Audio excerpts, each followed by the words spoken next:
Good morning and welcome to PB&J Craft, and this is Gabriel. And we just started off with a very exciting moment. I don't know how fast you caught that, but as I said in the last episode, in yesterday's episode, episode 5, um, the goal was by building that chamber wider to not have mobs glitching out of the drop chamber, so that if there were still mobs in there when I closed out of the game, they would not glitch out. Somehow that was not effective. Somehow it didn't work the way I wanted it to, because there were a creeper and a zombie waiting for me when I logged in.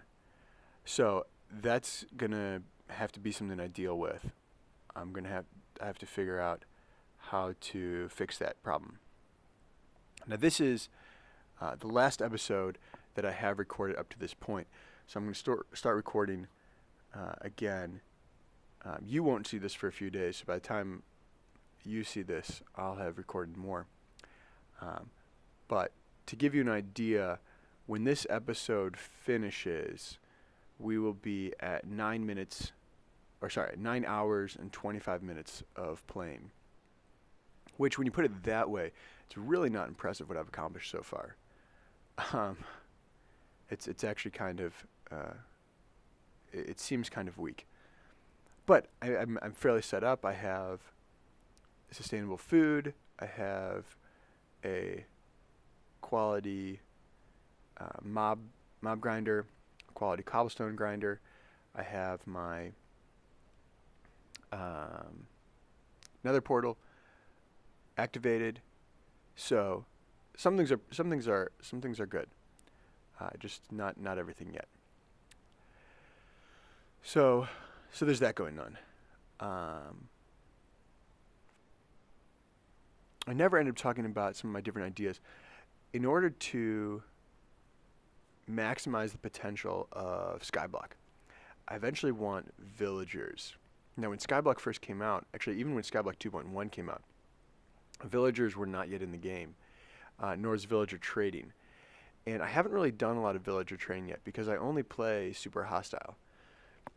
So just a little bit over the summer, when I did have time to play, I started experimenting with the dynamics of villager trading and how that kind of works. And also the technique of converting zombie villagers into villagers, because that's necessary. In this game, obviously, there's no village that naturally spawns. So I'm going to have to convert zombie villagers into villagers. That requires brewing. Brewing requires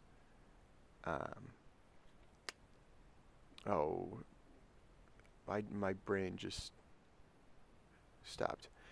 Brewing requires blaze rods. I spent more time than necessary, making sure that this little patch of grass was symmetrical.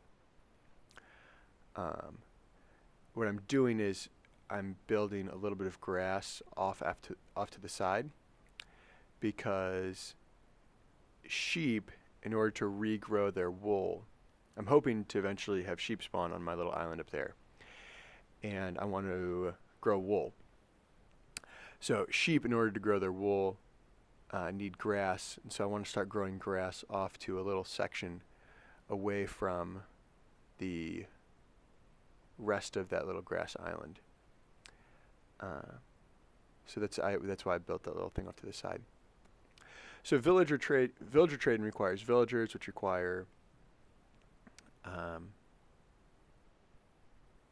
converting zombie villagers, which requires brewing, which requires blaze rods. One, to make the brewing stand, or primarily to make the brewing stand, and then later there's other things you would probably want to brew that would also require the blaze rods. Different potions require it. So I need to get some blazes. Now, blazes will only spawn from a blaze spawner, of which there are none in the game, and they will spawn in any area categorized as a nether fortress. So using the program amidst, which when we get to this point, which will probably be in the next episode, I will show you the program emits, and I'll link to it both in this video and in the next video, so you can take a look at it. It's on the Minecraft forums. Using the program emits, I can find out where the Nether fortress was before everything got deleted out of the Nether. And then I should be able to go there, and blazes should spawn. So I'm going to have to build a little blaze spawning trap. Here I'm experimenting.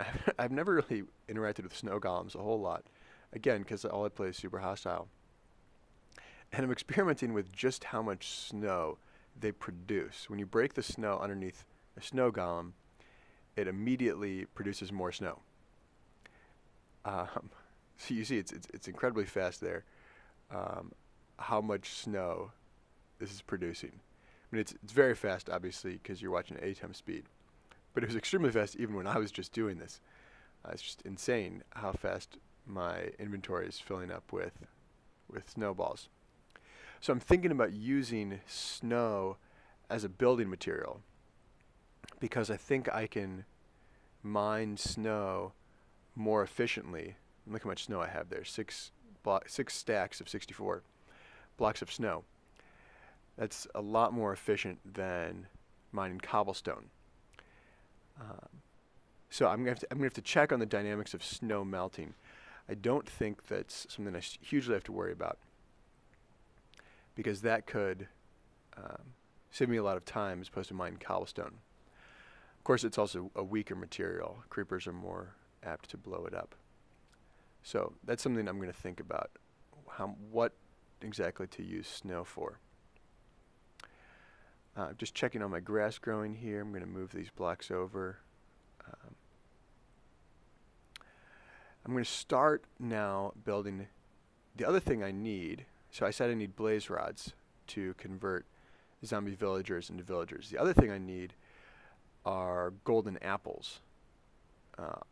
And so in order to get the golden apples, I'll need to farm zombie pigmen. Zombie pigmen are not fun to farm because they get mad. And then they all get mad at you. One of them gets mad at you, they all get mad at you. So I'm going to have to work on a setup for that. One of the first things I'm doing, I just realized I need to cover this up so I don't fall off. There, nice little platform. Check out that 51 levels of experience. It's glorious. Spoiler alert, I'm going to lose all of it in a second. But so I want to protect myself from guests spawning by covering up my chamber nicely. And then I'm going to cover everything. I'm building out a little platform. But then I'm going to cover everything with half blocks, because I only want zombie pigmen to spawn where I want them to spawn. I don't want them to be all over the place, because eventually they'll just overrun the place. They'll just keep spawning everywhere. And I don't want that to happen, because I don't want there to be any chance of a zombie pigman being behind me when I'm trying to kill other zombie pigmen. And I just fell off the edge. And I had trouble getting back on. So that's sad and embarrassing and a good place to quit. So thanks for watching. Make it a great day. See you tomorrow.